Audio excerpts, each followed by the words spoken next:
Jika begitu, bagaimana keluarga Huo bisa bertahan hidup di tempat ini?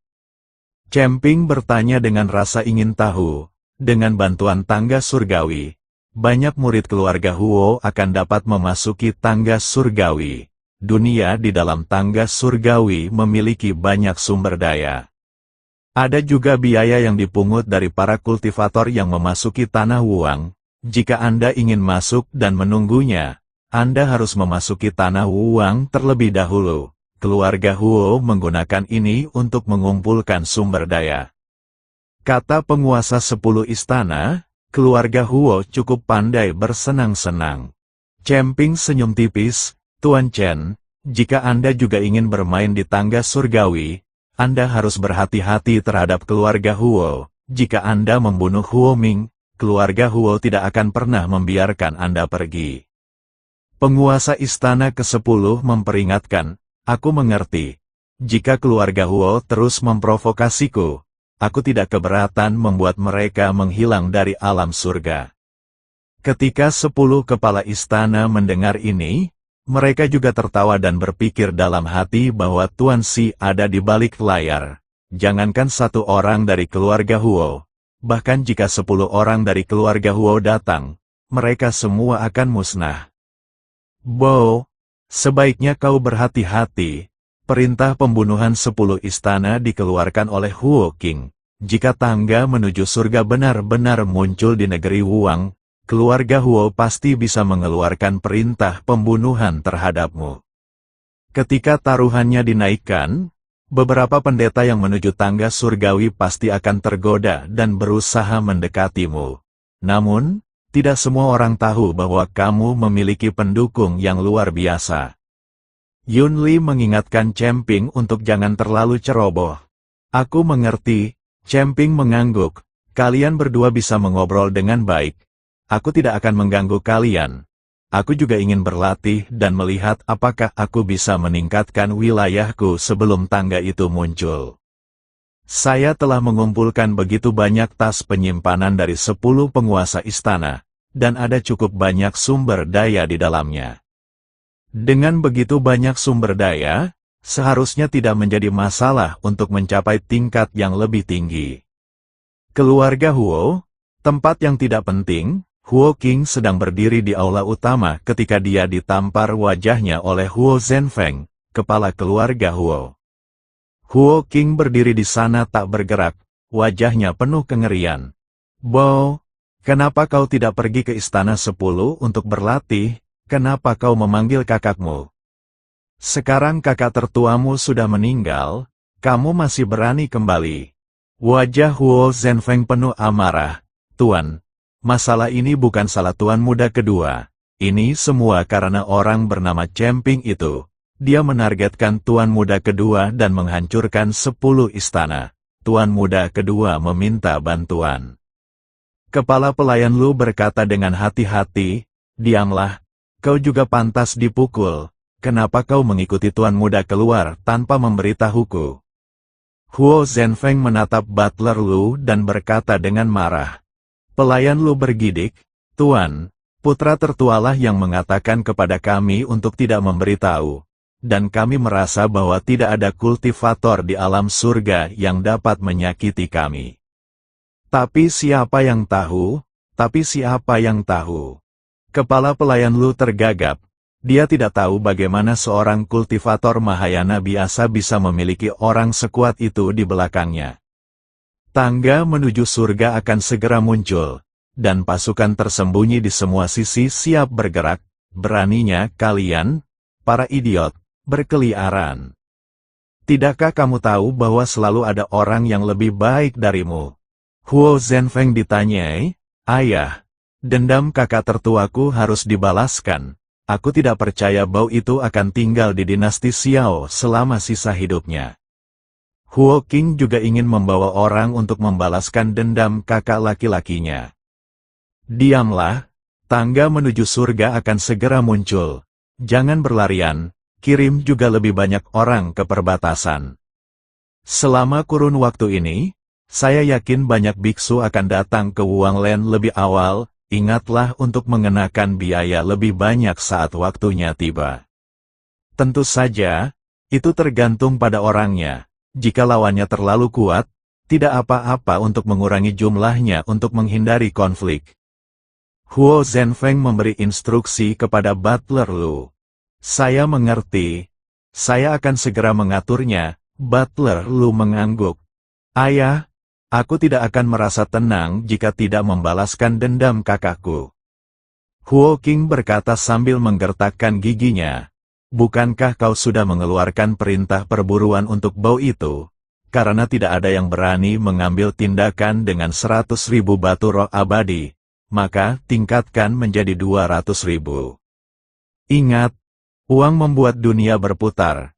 Tangga menuju surga akan segera muncul, dan kita bisa menghasilkan banyak uang lagi.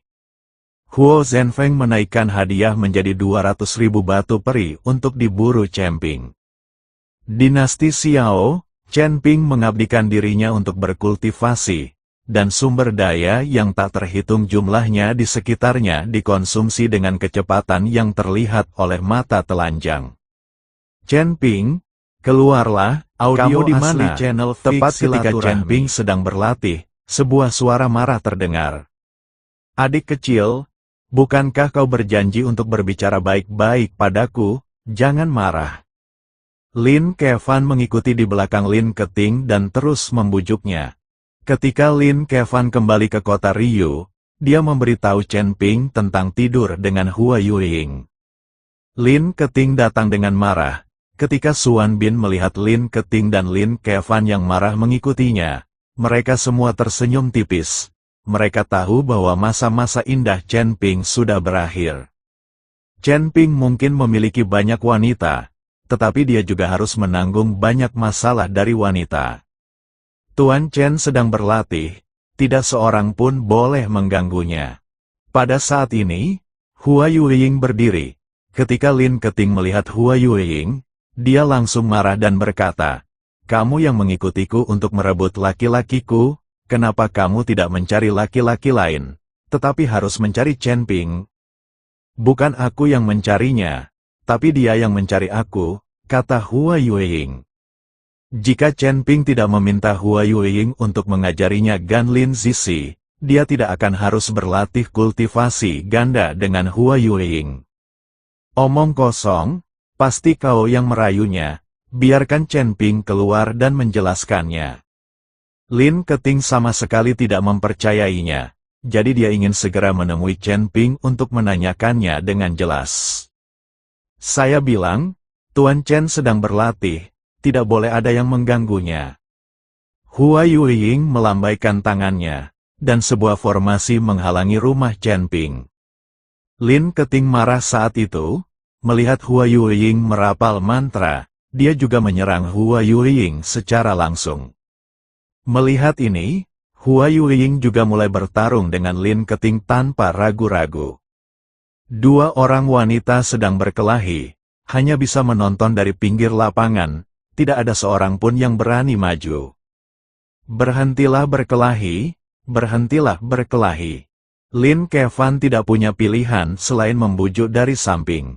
Kedua wanita itu sempat bertukar jurus, namun kekuatan Lin Keting tidak sebaik Hua Yueying, dan dia pun segera tertinggal. Jika Hua Yueying tidak menunjukkan belas kasihan, Lin Keting pasti sudah dikalahkan sejak lama. Namun, Lin Keting adalah putri tertua kota Sunmun, dan saudara laki-lakinya Lin Kevan mengawasi dari samping, jadi Hua Yueying tidak berani menggunakan tindakan kasar apapun. Tepat saat kedua wanita itu berinteraksi satu sama lain, tiba-tiba terdengar suara gemuruh yang keras.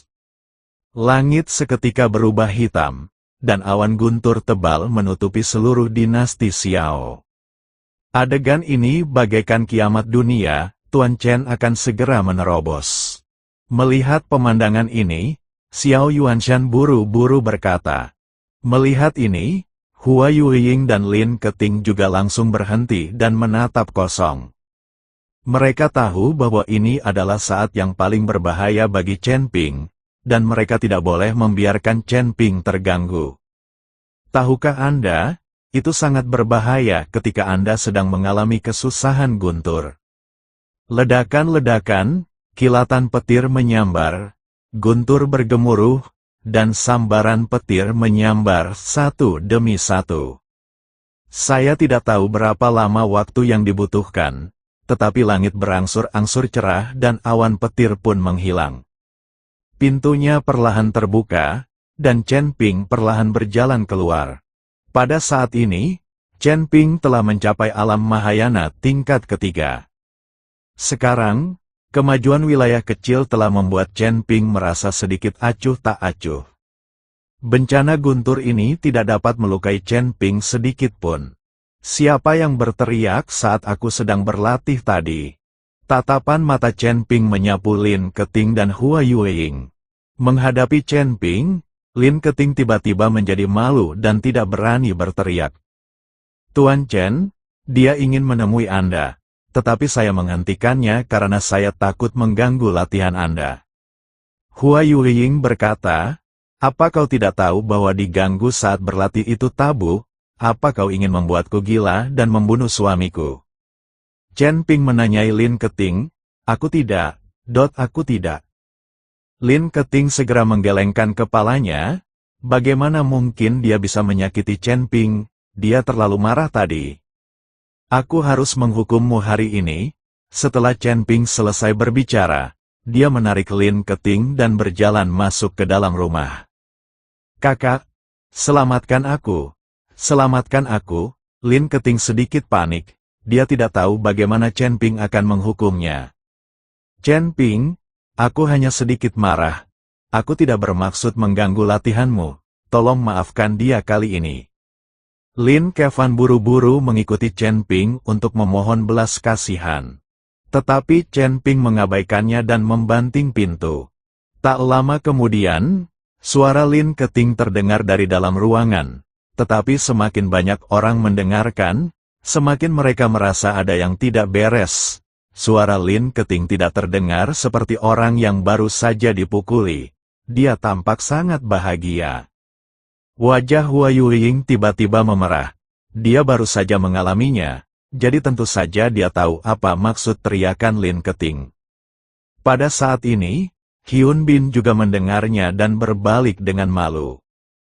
Lin Kevan tidak bisa pergi, dia juga tidak bisa tinggal. Saya tidak tahu berapa lama, tetapi hari sudah gelap. Pintu Chen Ping terbuka. Lin Keting bersandar di bahu Chen Ping dan berjalan keluar sambil tersenyum. Melihat ekspresi adik perempuannya yang menggemaskan, Lin Kevan tahu bahwa Chen Ping telah sepenuhnya menaklukkan Lin Keting. Saudara Chen sungguh hebat, bekerja dari pagi hingga senja, benar-benar membuat orang iri. Pada saat ini, Yun Li berjalan ke halaman Chen Ping dengan rasa iri di wajahnya. Saudara Yun, kamu juga sangat kuat, kata Chen Ping sambil tersenyum. Aku tidak bisa melakukan itu. Aku jauh dari itu. Yun Li tersenyum. Lalu berkata, tangga menuju surga akan muncul di negeri Wuwang. Ada fenomena aneh di negeri Wuwang, dan sejumlah besar kultivator telah berkumpul di sana. Haruskah kita pergi ke sana terlebih dahulu untuk membiasakan diri dengannya?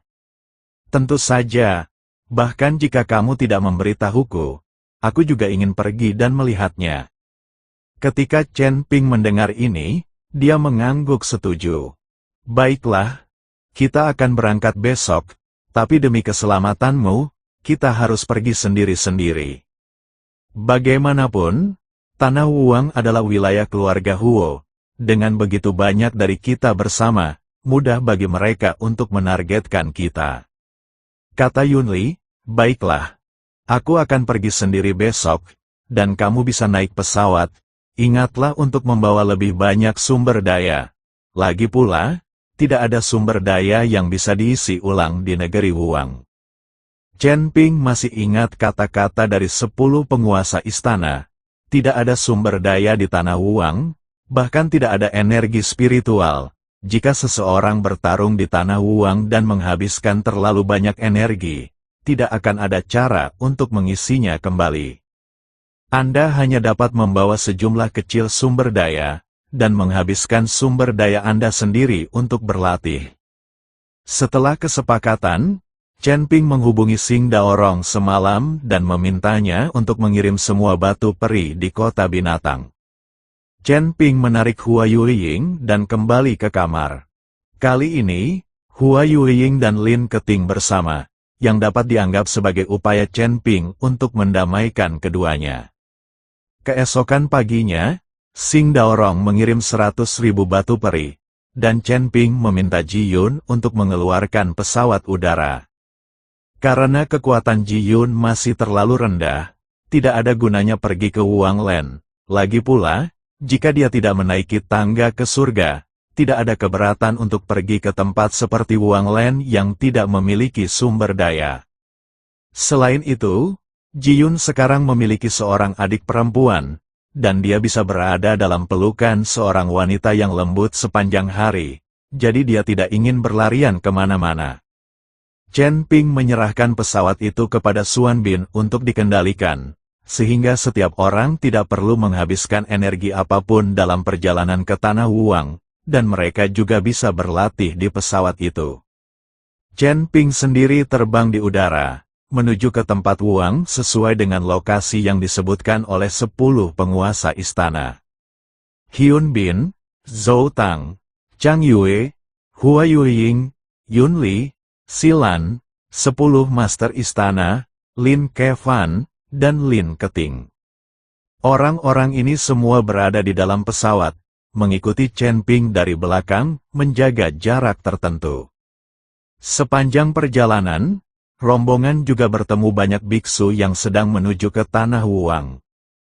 Terlebih lagi, para kultivator ini semuanya sangat kuat, dan yang terlemah berada pada alam Mahayana tingkat ke-8. Chen Ping sangat terkejut, dia tidak menyangka bahwa ada begitu banyak master yang tersembunyi di dunia ini. Ketika Chen Ping dan anak buahnya sedang bergegas menuju ke negeri Wuang, dua sosok dari ujung utara wilayah utara juga sedang bergegas menuju ke arah negeri Wuang. Kedua pria itu bergerak sangat cepat, dengan api yang membakar sekujur tubuh mereka. Sekilas, mereka tampak seperti dua meteor yang terbakar. Setelah waktu yang tidak diketahui, Chen Ping tiba di permukaan laut yang sunyi. Laut itu sunyi senyap, sebanding dengan laut mati di wilayah timur.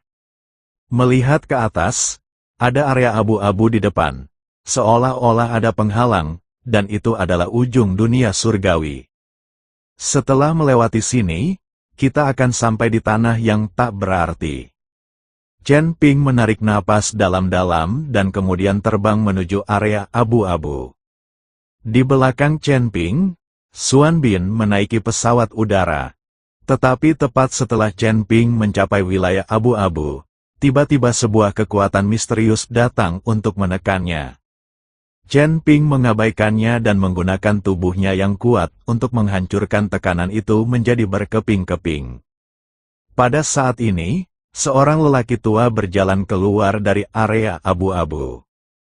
Seorang kultivator di puncak alam Mahayana, orang tua itu mengenakan jubah hitam, dan ketika dia melihat wilayah Chen Ping, ada ekspresi jijik di wajahnya. Sejak kapan seorang kultivator tingkat 3 alam Mahayana berani datang ke sini? Orang tua itu menatap Chen Ping dan berkata, Chen Ping juga melirik lelaki tua itu 2 kali, dan tidak berniat memperhatikannya, dan ingin berjalan mengelilinginya. Namun lelaki tua itu mengulurkan tangannya dan berkata, apakah kamu tidak tahu aturannya? Aturan apa? Chen Ping tercengang. Untuk memasuki tempat tanpa harapan ini, kau membutuhkan 1000 batu peri, kata lelaki tua itu. Chen Ping tidak mengatakan apa-apa, tetapi dengan santai melemparkan 1000 batu peri kepada lelaki tua itu. 1000 batu peri bagaikan gerimis bagi Chen Ping. Tidak perlu membuang waktu untuk 1000 batu peri. Orang tua itu menatap batu-batu peri itu dan sedikit tercengang. Dia jelas tidak menyangka bahwa Chen Ping, seorang kultivator kelas 3 di alam Mahayana, dapat dengan mudah mengeluarkan 1000 batu peri dan tampaknya tidak peduli sama sekali. Saya bertemu dengan saudara generasi kedua, orang tua itu merasa sangat bahagia. Bolehkah aku datang? Chen Ping bertanya. Kamu bisa melewatinya, tetapi kamu telah memasuki negeri kejadian tak terduga. Kami. Orang tua itu ingin mengatakan sesuatu, tetapi sebelum dia bisa menyelesaikannya, Chen Ping melemparkan 1000 batu peri lagi ke tangan orang tua itu. Penampilan orang kaya baru ini benar-benar membuat lelaki tua itu bingung. Ada lagi? Tanya Chen Ping. Orang tua itu tidak dapat memikirkan alasan apapun untuk sesaat, tetapi dia tidak ingin membiarkan Chen Ping, si pecundang, pergi. Jarang sekali kita menemukan seorang kultivator seperti Chen Ping yang levelnya rendah tetapi sangat kaya. Jika Anda bertemu dengan domba gemuk seperti itu, Anda harus membantainya sampai tuntas. Lagi pula, banyak generasi kedua yang kaya dengan alam rendah selalu membawa ahli bersama mereka saat mereka keluar, dan mereka bahkan tidak akan memandang penjaga gerbang seperti orang tua. Chen Ping sekarang sendirian, jika kita tidak membunuhnya sekarang, kapan kita akan membunuhnya?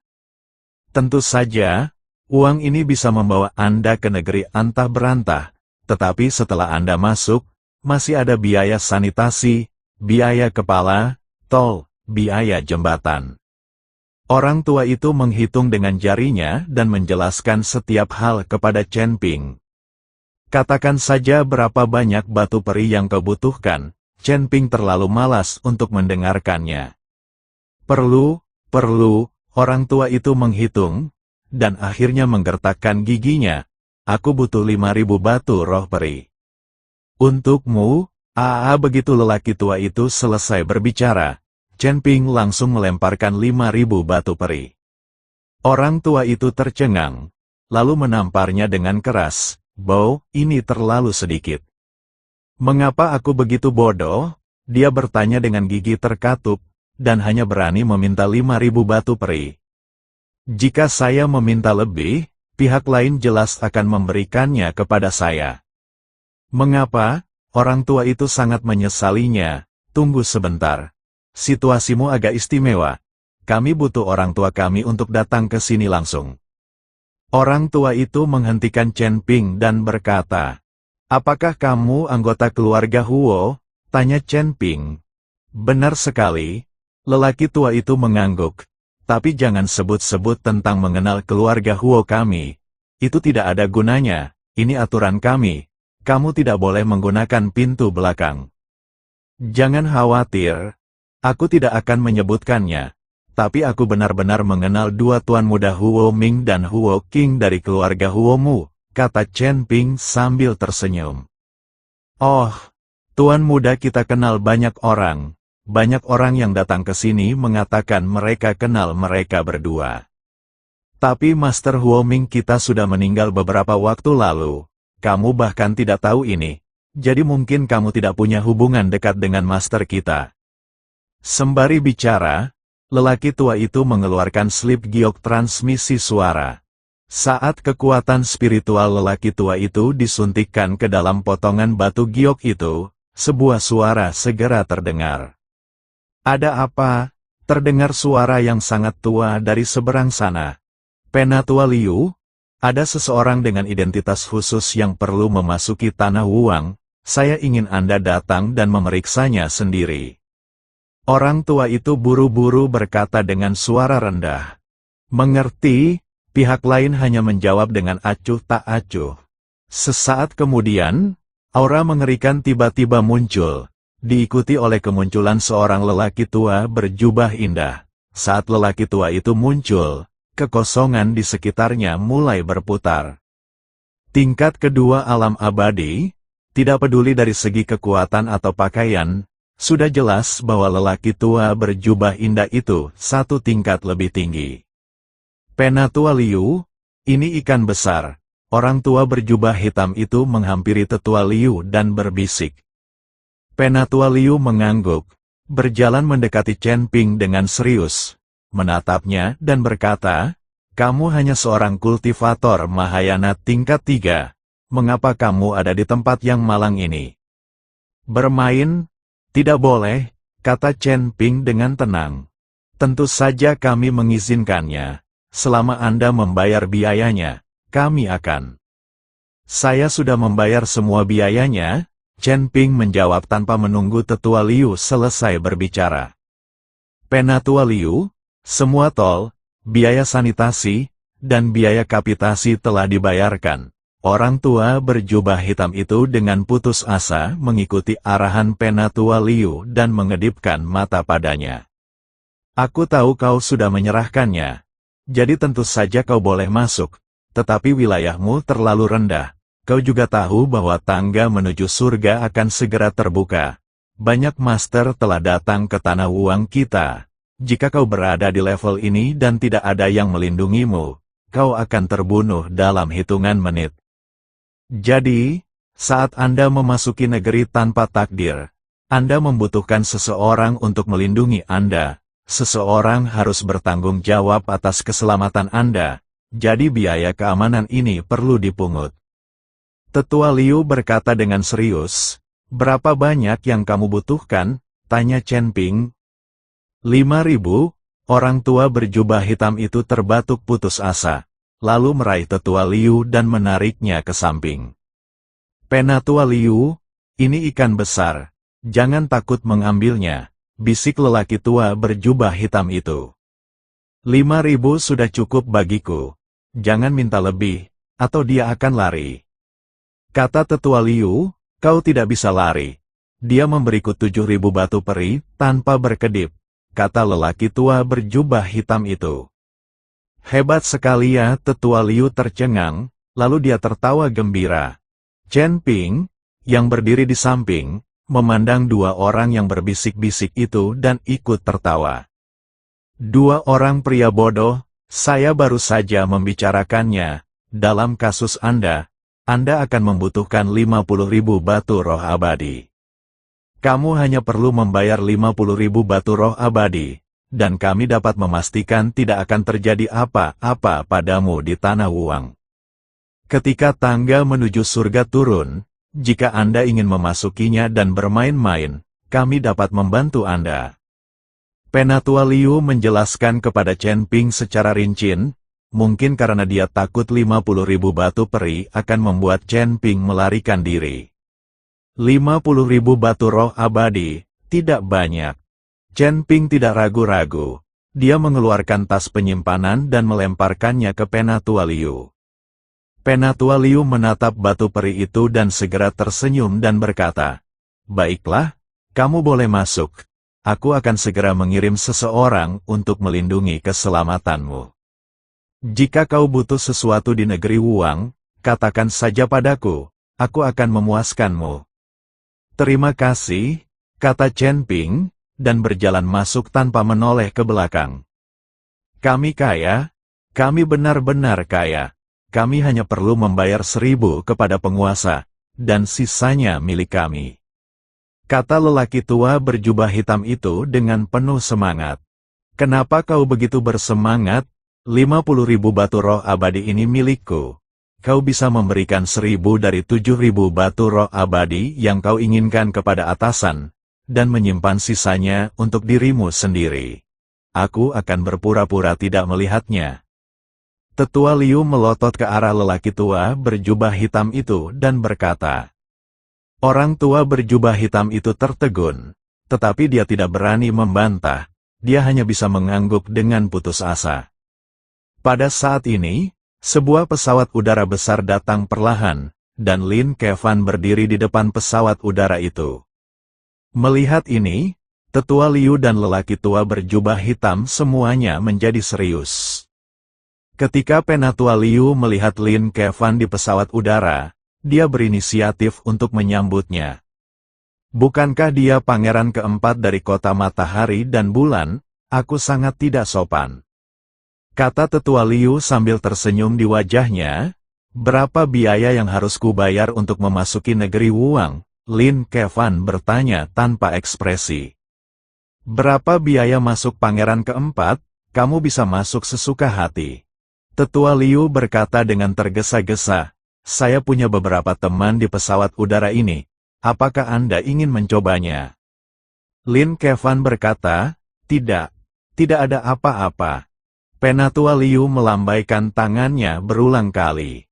Lin Kevan mengangguk, dan pesawat udara itu perlahan memasuki wilayah abu-abu. Sombong sekali, Pangeran keempat kota matahari dan bulan sangat mengagumkan. Orang tua berjubah hitam itu memandang pesawat udara yang perlahan mendekat dengan rasa iri di wajahnya. Tetap waspada di masa mendatang, jangan menyinggung orang seperti ini jika Anda bisa menghindarinya. Saya telah meminta Anda untuk menjaga perbatasan. Itu pekerjaan yang bagus, tetapi Anda harus memiliki visi. Kata Tetua Liu kepada lelaki tua berjubah hitam. Jangan khawatir, Tetua Liu, aku punya sepasang mata yang bisa melihat menembus orang dengan sangat jelas. Aku baru saja membunuh satu orang. Orang tua berjubah hitam itu tersenyum dan berkata, Penatua Liu juga sangat senang. Dia berhasil mendapatkan puluhan ribu batu peri secara gratis. Keren sekali. Kalian berdua tampak sangat bahagia. Pada saat ini terdengarlah suara. Mereka berdua menoleh ke arah suara itu dan langsung tercengang. Tuan Istana ke-10, mengapa Anda ada di sini juga? Tetua Liu dan lelaki tua berjubah hitam semuanya maju menemui mereka. Master Istana ke-10, itulah Master Istana ke-10 di kuil, dan tuan muda mereka bekerja di bawah mereka. Meskipun keluarga Huo memiliki banyak orang berpangkat tinggi di kuil, mereka tetap saja merupakan cabang sampingan dari keluarga Huo. Ditambah lagi, mereka hanyalah pelayan keluarga Huo, jadi ketika mereka bertemu dengan Master Istana ke-10, mereka sangat perhatian. Kalian berdua menjaga perbatasan? Master Istana ke-10 bertanya. Karena Huo King, Master Istana ke-10 menjadi akrab dengan keluarga Huo. Ya, kami berdua berjaga-jaga. Tetua Liu mengangguk berulang kali. Lalu berkata, penguasa Istana ke-10 akan datang. Aku ingin tahu apakah Tuan tahu tentang ini. Apakah Anda ingin aku melaporkannya? Tidak perlu, aku kesini hanya untuk melihat-lihat dan bersantai. Penguasa Istana ke-10 melambaikan tangannya dan berkata, kalau begitu, Tuan dari 10 istana. Kedua pria itu membungkuk dan membuat gerakan mengundang. Pada saat ini, kilatan kekejaman terpancar di mata Master Istana ke-10, lalu kedua telapak tangannya terjulur. Setelah dua bunyi, Tetua Liu dan lelaki tua berjubah hitam terlempar mundur, lalu memuntahkan darah karena terkejut. Tuan Istana ke-10, ini, Penatua Liu menatap penguasa Istana ke-10 dengan tidak percaya. Dia tidak mengerti mengapa penguasa Istana ke-10 tiba-tiba menyerang mereka berdua. Kalian berdua orang bodoh, beraninya kalian memeras batu peri Tuan Chen, kalian sedang mencari kematian. Master Istana ke-10 melangkah maju dan memeriksa tas penyimpanan kedua pria itu, termasuk tas yang diberikan oleh Chemping. Tuan Chen, mungkinkah pemuda tadi? Penatua Liu tampak tidak percaya. Dia hanyalah seorang kultivator tingkat 3 di alam Mahayana. Bagaimana mungkin dia dipanggil Tuan oleh 10 Master Istana dan bahkan menyerang mereka? Setelah menyimpan tas penyimpanan, Master Istana ke-10 melambaikan tangannya. Tetua Liu dan lelaki tua berjubah hitam itu musnah dalam sekejap, seolah-olah keduanya tidak pernah ada. 10 penguasa istana berlagak memasuki wilayah abu-abu. Chemping dan Lin Kevan menunggunya di depan. Apakah kamu mendapatkannya kembali? Chemping bertanya langsung setelah melihat Master Istana ke-10. Aku mendapatkannya kembali. Master Istana ke-10 mengangguk dan menyerahkan semua tas penyimpanan kepada Chemping. Chemping hanya mengumpulkan batu peri yang menjadi miliknya, dan melemparkan sisanya kembali ke 10 kepala istana. Alasan mengapa Chemping begitu bahagia saat ini bukanlah karena dia kaya, tetapi karena dia tahu bahwa tidak peduli berapa banyak dia memberi, dia bisa mendapatkannya kembali.